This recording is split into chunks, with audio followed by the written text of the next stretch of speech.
let's start with this. Not only, of course, are you tremendously gifted with your talent and your voice, but you've also used that platform to serve as an advocate for education, criminal justice reform, and of course, voter registration and participation. This year, you became a dad for the third time. Indeed. How has that changed the work that you do?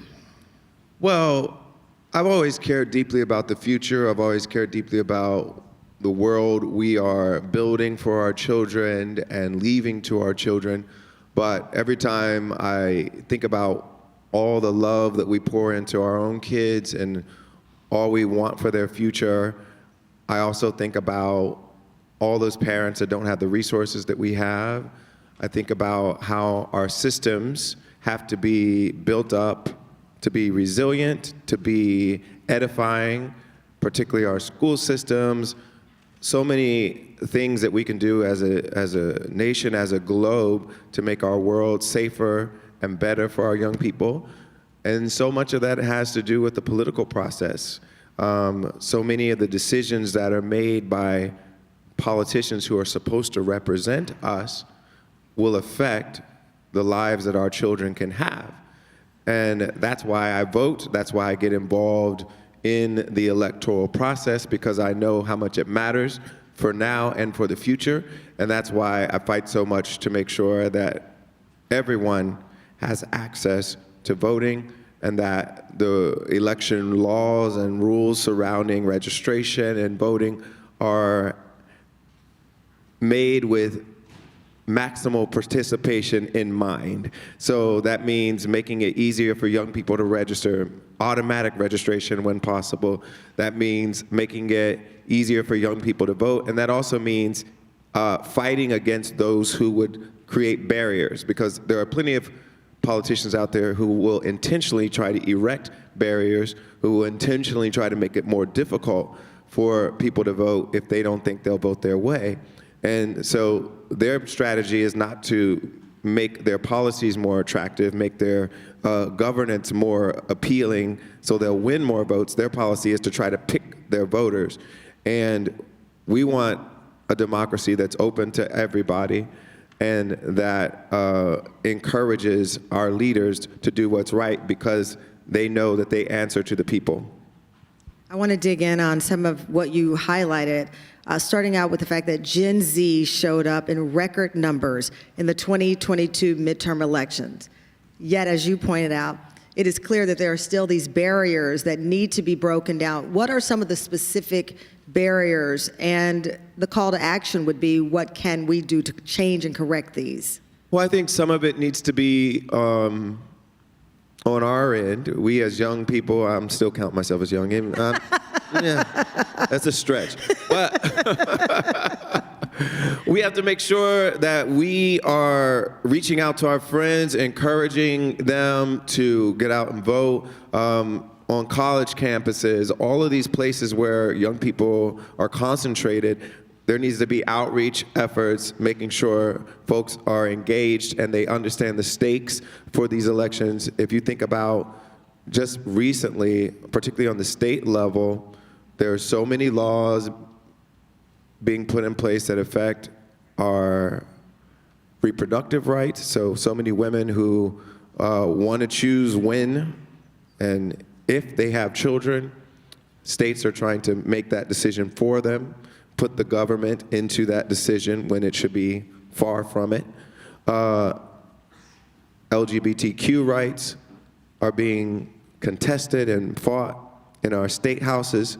So there's so many places where young people's lives will be affected. Student debt is being contested. All of these things are being contested, and our elected leaders are making decisions on behalf of the nation. And they're saying what these policies will be, and all these policies are going to affect our young people. The climate, the environment, all of it is going to affect young people tremendously, and we need to have a say. So let's reduce as many barriers as we can, make registration as easy as possible,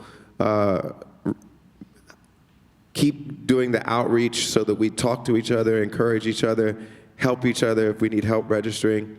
And we got to make it our goal in 2024 that we break whatever records were broken before. So I'm issuing that challenge to everybody.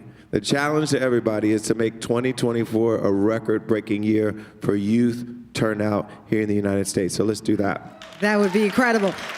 And digging into 2024, by the numbers, there will be 8 million new eligible voters in 2024, the U.S. presidential election. Okay, put your thinking cap on, which it's always on. If you were a leader contemplating the future of your country, or if you're leading an organization, what would be the first thing you would do to engage and empower young people? I know that's a big one. That's tough. Well, I think our leaders have to govern with young people in mind. And I think, you know, there's a lot of discussion about the age of our current president, but what he has done to engage young people, which I think are important things, is one, he's passed the biggest climate legislation in the history of the United States. So thinking about how important the climate is and how important the future of this planet is for our young people, he actually passed something that was massive. A massive investment in clean energy, massive investment in the future of the climate. So I think engaging young people by showing them, hey, if you vote me in, I will do something specific to make your lives better. And then I think doing what he did with student debt, even though it's being fought in the courts and all of that, doing what he did with student debt forgiveness. And I think we could go further with student debt forgiveness, and we could go further with college affordability so that these major costs that people are incurring, these major loans that they're having to take on to get an education, which we tell everybody, you need an education, you need to go to college, but we make it so expensive here and so difficult that people don't know if it's worth it for them. And so I think showing young people that if you elect me, I will put policies in place. I won't just talk about it, I'll actually do it. Showing them that you'll do that, I think, is the best way to be a leader of the nation and engage young people in a way that makes them think that voting actually has an effect and it'll affect their lives. Going back a bit to voter suppression, and you talked about the fact that there are dozens of states that have passed legislation to make it harder to vote. It's unimaginable that we even say this today, but we know that this is real. Still happening. It still does, and it happens obviously disproportionately to quote-unquote marginalized communities. Yes. And I know you've done a lot of work on behalf of people who have served their time and should be allowed to vote. Absolutely. What can people do to bring attention to these injustices? Because I do believe so often you see the news stories, you feel helpless, you read it in the paper, you see it on your social media feed of one tragic story after another of an individual being robbed of that right. Yeah. What do you believe others in the call of action to no longer feel silenced but feel powerful in making change here? Well, I'm encouraged in some ways because I know what we did in Florida. We passed an amendment. They were one of the only states that basically had a lifetime ban. If someone had committed a felony in their past, it could have been 20, 30 years ago. If someone had committed a felony, they had practically a lifetime ban on voting. And we campaigned with the Florida Rights Restoration Coalition down in Florida. And we passed an amendment down there that gave those folks the right to vote back. And it was over 1 million people that were affected in Florida by this change. And there have been attempts by Ron DeSantis to roll back those rights. There have been attempts to really try to erase the work that we did, but there's still so many new voters that were able to engage in voting because of the law that was passed by folks who had been affected by the law. A lot of the leaders who campaigned for this were people who couldn't even vote at the time that they were leading this charge, but they engaged with the community and got over 60% of the vote, which they needed as a threshold to get it passed. And so I'm encouraged because I know that people are out there fighting for the rights of returning citizens, people who have paid their debt to society and deserve the right to be included in society, included in the vote, because they're affected by the laws that the people, that their representatives pass. And so I'm encouraged that Americans on the whole believe in the idea of redemption, and that we're going to make sure we have rights restored to as many people to vote as possible. Wow. Right, absolutely. So throughout this conversation, we've heard John's challenge, and we heard him talk about breaking the record for youth voter engagement. So here's the deal. Here's what you can do to help.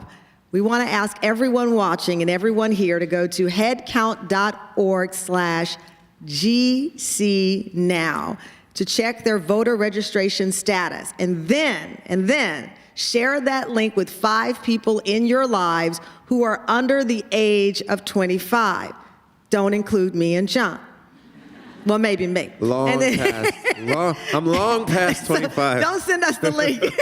And then ask them to send it to their friends as well. We can do this. And John? Yes, 2024, let's break some records. What do you think? Yes. Thank you so much to the John Legend. Thank you, Tamron. And go to the website. Thank you, everyone. Enjoy the rest of the day.